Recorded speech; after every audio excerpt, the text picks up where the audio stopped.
ఒక 6 రోజుల క్రితం అనుకున్నాం, ఒక సంకల్పం, ఒక అకౌంట్ ఓపెన్ చేసి 15 రోజుల ముందు ఒక సమితి ఫామ్ చేయాలి అనుకున్నాం.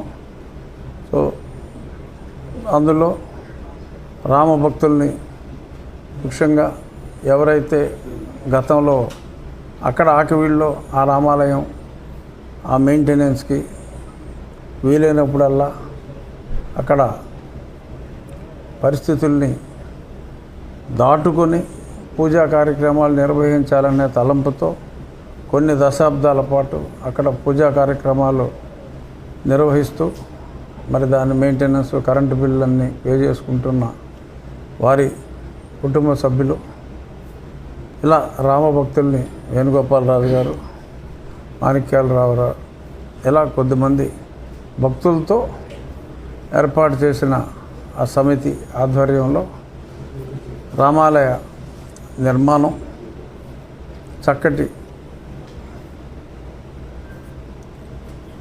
నల్ల రాతితో, కృష్ణశిల అంటారు ఆ నల్లరాయిని, చక్కటి కృష్ణశిలతో స్థలం తక్కువైనప్పటికీ కూడా చక్కగా అందంగా ఉండేలాగా ఆ తక్కువ స్థలంలోనే శిల్ప సంపద ఉట్టిపడేలా పూర్తిగా రాతితో కొన్ని శతాబ్దాల పాటు చెక్కు చెదరిన విధంగా చిన్నదైనప్పటికీ చక్కగా కొన్ని శతాబ్దాలైన చెక్కు చెదరిన విధంగా నిర్మించాలనే తలంపుతో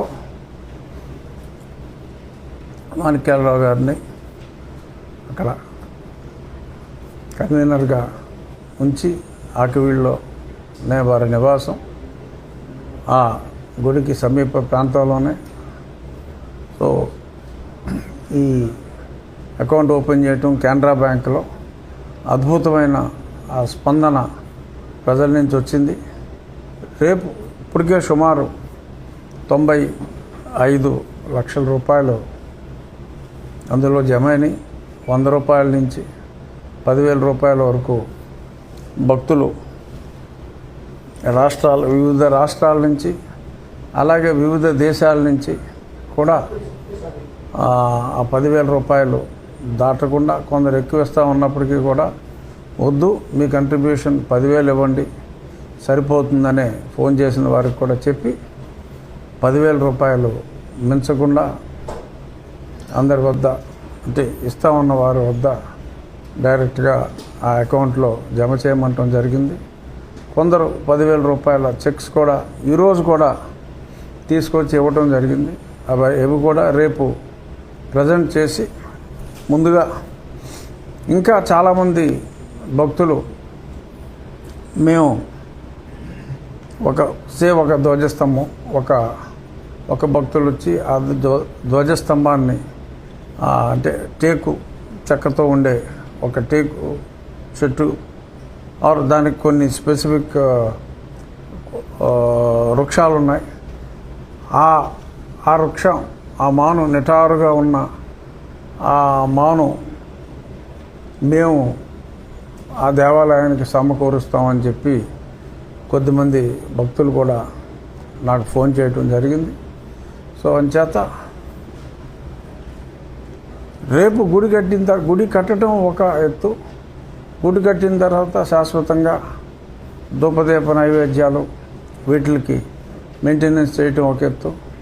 పూర్వం రోజుల్లో అంటే రాజులు కావచ్చు, లేదా ఊర్లో దాతలు దేవాలయాలు నిర్మించినప్పుడు కొన్ని ఎకరాలు కూడా దానం చేసి వాటి మీద వచ్చిన ఆదాయంతో ఆ దేవాలయాలు నడిచేలా ఎన్నో ఏర్పాట్లు చేసేవారు. ఇప్పుడు అంతంత భూమి ఇవ్వటం అది సాధ్యమయ్యే పని కాదు కనుక వచ్చే వడ్డీతో ఒక పూజారి అప్పుడప్పుడు చిన్న చిన్న కార్యక్రమాలు చేయాలన్నా నిత్య నైవేద్యం, ధూపదీప నైవేద్యాలకి అవసరమయ్యే అమౌంట్ కూడా ఒక ఫిక్స్డ్ డిపాజిట్ బ్యాంకులో వేసి ఆ నిధులతో ఆ వచ్చే వడ్డీతో నెల వచ్చే వడ్డీతో ఆ మెయింటెనెన్స్ కూడా ఎవరి మీద డిపెండ్ అవ్వకుండా చక్కగా నడిచే విధంగా కూడా చాలామంది సూచనలు చేశారు. రేపు ప్రారంభం అయిన తర్వాత ఇంకా చాలామంది భక్తులు కూడా మేము ఐటెం వైజ్ కూడా కంట్రిబ్యూట్ చేస్తూ ఉన్నారు. ఏదేమైనా ఈ దేవాలయ నిర్మాణానికి ధనం అనేది అసలు సమస్య కాదు.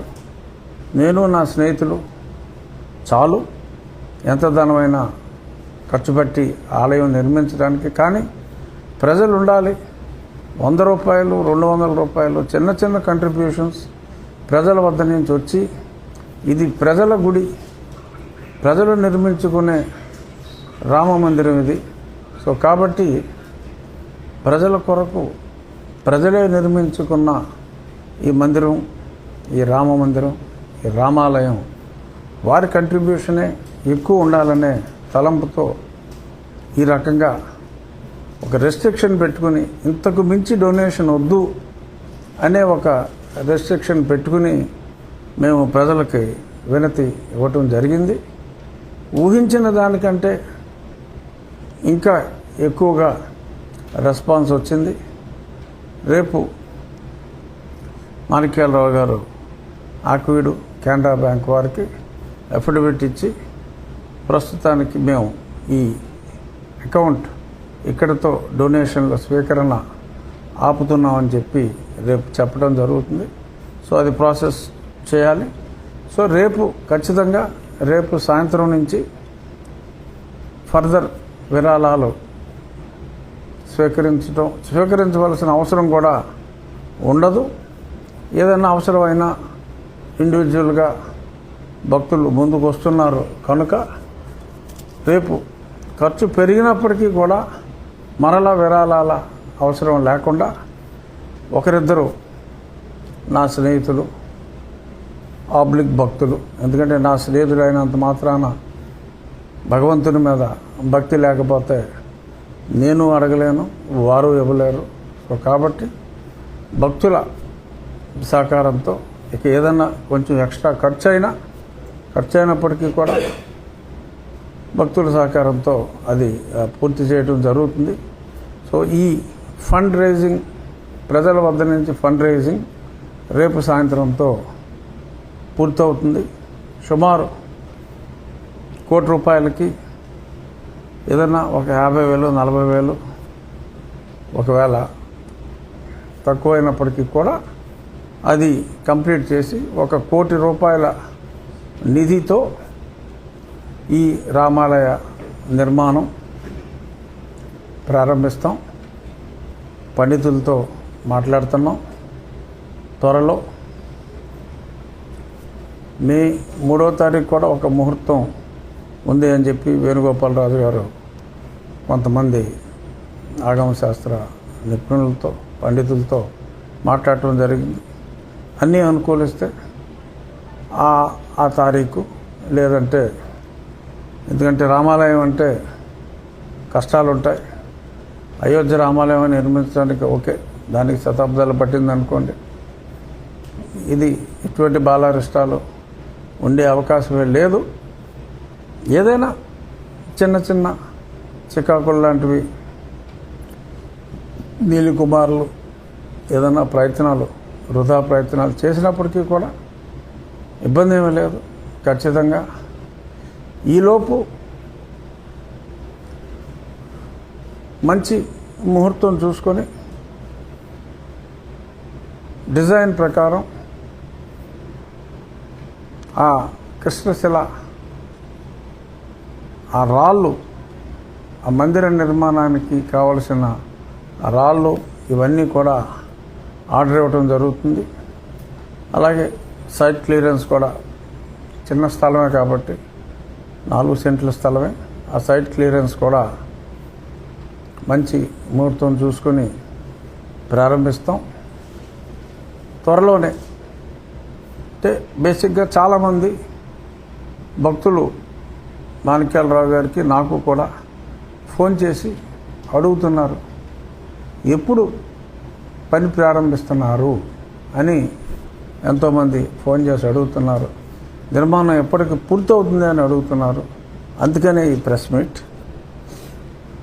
త్వరలోనే ఖచ్చితంగా శంకుస్థాపన చేయటం అనేది మే నెలలో జరిగినప్పటికీ పని ప్రారంభం అంటే రాళ్ళన్నీ కూడా అంటే మొత్తం శిలతో మనం చేసేది కాబట్టి ఆ రాళ్ళన్నీ కూడా వచ్చే వారం ఒక మంచి రోజు చూసుకొని 2-3 ఈ క్వారీ వాళ్ళతో ఆల్రెడీ సంభాషణలు చేస్తున్నాం. వారికి ఆర్డర్ ఇచ్చి ఆ పని సైమల్టేనియస్గా ప్రారంభం అవుతుంది. ఒకసారి మనం గ్రౌండ్ రెడీ చేసుకున్న తర్వాత ఒక 2 నెలల్లో ఆ రాళ్ళు రెడీ అయితే పాలిష్ చేసి ఆ డిజైన్ ప్రకారం అయితే మనం సైట్లో ఎరెక్షన్ చాలా త్వరితగతిన అవుతుంది. గతంలో అంటే సైట్లలోనే ఆ శిల్పులు టిక్కు టిక్కు టిక్కు టిక్కు కొట్టుకోవాల్సి వచ్చేది. ఇప్పుడు అటువంటి అవసరం లేకుండా డిజైన్ రెడీ అవుతాయి. ఈ వివరాలు తర్వాత మాట్లాడతా. మాకు అక్కడ ఒక దగ్గర ఎక్విప్మెంట్ అంతా ఉంది. అక్కడ ఒక దేవాలయ నిర్మాణం జరుగుతుంది.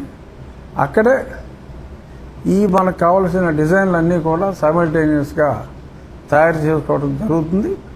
అవన్నీ కూడా సైట్కి వచ్చిన తర్వాత 3-4 నెలల కాలంలో త్వరితగతిన ఆ దేవాలయ నిర్మాణం కూడా ఉన్న టెక్నాలజీని కూడా వాడుకుంటూ ఆ దేవాలయ నిర్మాణం క్రేన్స్ చిన్నదైనా కూడా ఈ స్థలం చిన్నదైనా కూడా ఒక క్రేన్ సహాయంతో డిజైన్ ప్రకారం ఆ రాళ్ళన్నీ ఆ శిల్పాలన్నీ కూడా తీసుకుని వచ్చి శిల్పకళ ఉట్టిపడేలా వారు చెప్పింది. మా శివనాగిరెడ్డి గారు ఎవరైతే ఇదంతా కోఆర్డినేట్ చేస్తున్నారో స్థపతి గారు, ఆయన అయోధ్యలో కూడా ఆ మొత్తం ఆయన పురావస్తు శాఖలో కూడా నిపుణులు. అయోధ్య పురావస్తు శాఖ వారు చేపట్టిన దానికి ఒక లైబ్రరీ లాగా కూడా అక్కడ ఒక సంస్థలాగా పెట్టారు. అందులో కూడా ఆయన సభ్యులు. వారి ఆధ్వర్యంలోనే ఇదంతా జరుగుతుంది. దీన్ని స్పష్టంగా గతంలో కూడా చెప్పడం జరిగింది. వారి ఆధ్వర్యంలో వారి అసిస్టెంట్ సుధాకర్ సింగ్ అని ఆయన కూడా స్థపతి. సో ఆయన డైరెక్ట్గా ప్రతిరోజు ఆ సుధాకర్ సింగ్ నిరంతర పర్యవేక్షణలో శివనాగిరెడ్డి గారి పర్యవేక్షణలో 7 నుంచి 8 నెలల కాలంలో అంటే 0 డేట్ మనం ఏప్రిల్ 15వ తారీఖు మనం 0 డేట్ అనుకుంటే సో 9వ నెలలో 8 నెలలు పూర్తయ్యేలోపు 9వ నెలలో ఖచ్చితంగా పూర్తయ్యే అవకాశాలు చాలా ప్రస్ఫుటంగా ఉన్నాయి. ఇంకా ఫాస్ట్గా చేయడానికి కూడా ప్రయత్నం చేస్తాం. ఎందుకంటే ఒకసారి స్టోన్స్ అన్నీ వచ్చిన తర్వాత రాత్రి పగలు పెద్ద భేదం ఏమీ లేదు. నీట్గా ఫ్లడ్ లైట్స్ వేసుకుని సరైన దేవాలయ కార్మికుల్ని తీసుకుని వచ్చి ఇంకా ఫాస్ట్గా చేసే అవకాశం ఉంది.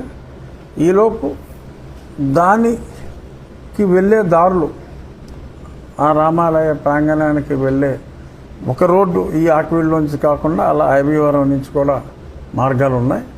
ఆ 1-2 మార్గాలన్నీ కూడా చక్కగా అక్కడ డ్రైనేజ్ వ్యవస్థల కొన్ని లోపాలు అన్నీ ఉన్నాయి.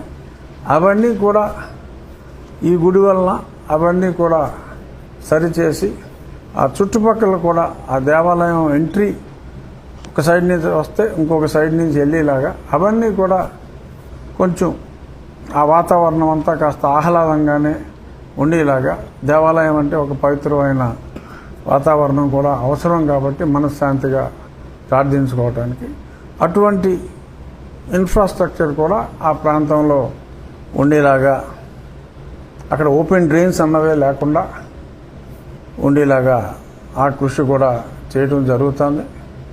ఇది మన ఎవరైతే కంట్రిబ్యూట్ చేశారో వేలాది మంది భక్తులు వారందరికీ రాబోయే 3-4 రోజుల్లో ఒక మంచి ముహూర్తం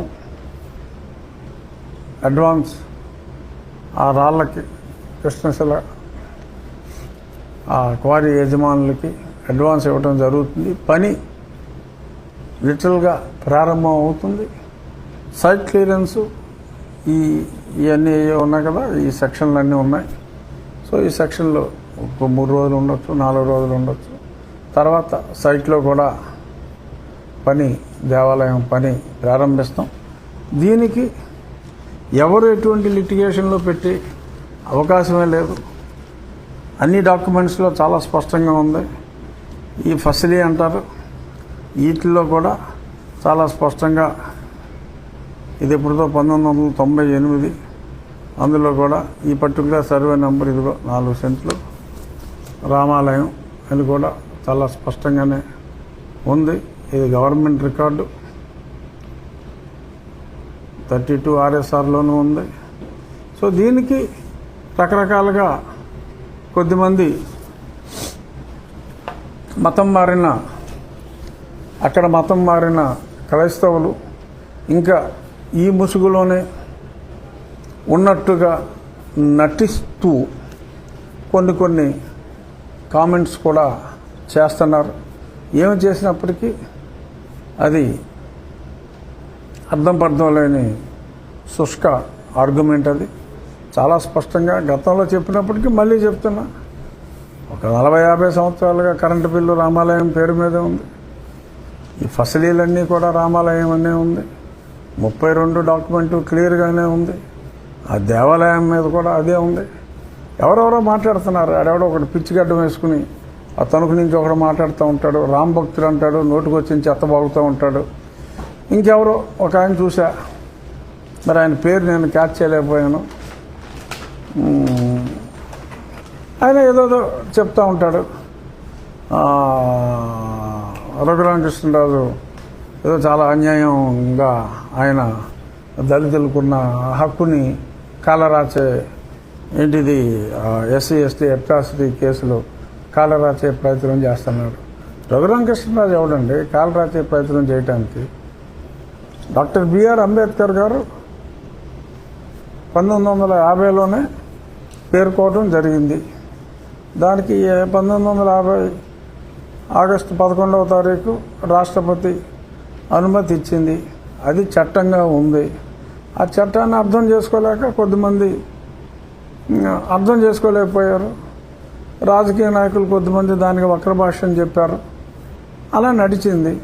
ఇప్పుడు అందరికీ అర్థమైంది. రఘురామకృష్ణరాజు అన్యాయంగా మాట్లాడుతున్నాడని కొంతమంది మాట్లాడుతున్నారు. నేను రాజ్యాంగంలో ఉన్నది చెప్పాను.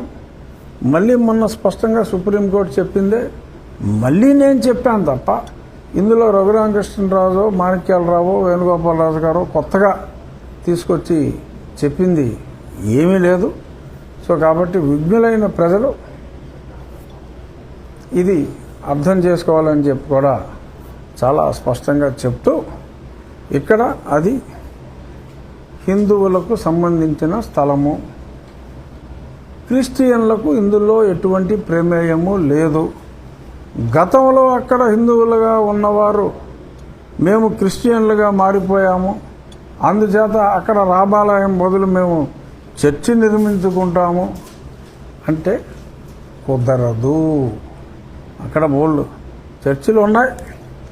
ఆ చర్చిలో మతం మారిన వారు ఓకే, ఎక్కువ శబ్దాలు చేయకుండా మైకులు ఎట్టేసి ఏదో ఎక్కువ గోల చేయకుండా వాళ్ళు ప్రార్థించుకోవచ్చు, తప్పులేదు. గుళ్ళోకి వెళ్ళిన వాళ్ళు ఏంటి మైకులు ఎట్టి ప్రార్థించుకుంటున్నారా? మౌనంగా దండం పెట్టుకుంటారు, ఏమైనా మనసులో కోరికలు ఉంటే కోరుకుంటారు, వచ్చేస్తారు. సో అలాగే పెద్ద పెద్ద మైకులు పెట్టేసి తెల్లడదామన అర్ధరాత్రి పిల్లలు చదువుకోవడానికి వీలు లేకుండా ఎవరో ఇందాక ఆ ప్రబుద్ధుడు మాట్లాడాడు. అతని పేరు నేను క్యాచ్ చేయలేకపోయా. ఏంటి మైకులు పెడుతున్నారని చెప్పి రఘురామకృష్ణరాజు గారు అంటున్నారు. అంటే మీరు ఏమన్నా పెళ్ళిళ్ళు చేసుకుంటే మైకులు పెట్టుకోవట్లేదా అని ఒక వితండవాద ప్రశ్నలు వేశారు. పెళ్ళిళ్ళు చేసుకుంటే మైకులు ఎవడు పెట్టుకుంటున్నారండి? పెళ్ళిళ్ళు చేసుకుంటే ఓకే, ఆ మంత్రాలు ఆ పెళ్లి హాల్లో మంత్రాలు చదువుకుంటారు తప్పితే ఎక్కడైనా మంత్రాలు మైకు పెట్టి రోడ్ల మీద వినపడేలాగా ఎవరైనా మంత్రాలు చదువుకుంటున్నారా? పుల్లో అసలు మైకు ఎవడ పెడుతున్నాడు? ఇప్పుడు సో ఇలా మాట్లాడటం అది సబబు కాదు. ఎవరి మతం వారు ఆచరించుకోండి. ప్రభుత్వం కొన్ని పరిమితులు పెట్టింది. ఒకవేళ మైక్ పెట్టినా దానికి 35 డెసిబల్స్ అని పెట్టింది. ఆ 35 డెసిబల్స్ లో ఉండాలి, కానీ సౌండ్ ఎక్కువ పెడుతున్నారని కంప్లైంట్ ఇస్తే వాళ్ళ మీద SC/ST కంప్లైంట్ పెడతాం అని ఇలాగా ఒక రకమైన భయభ్రాంతులకి ప్రజల్ని గురి చేసి రుబాబుగా గడిపేశారు.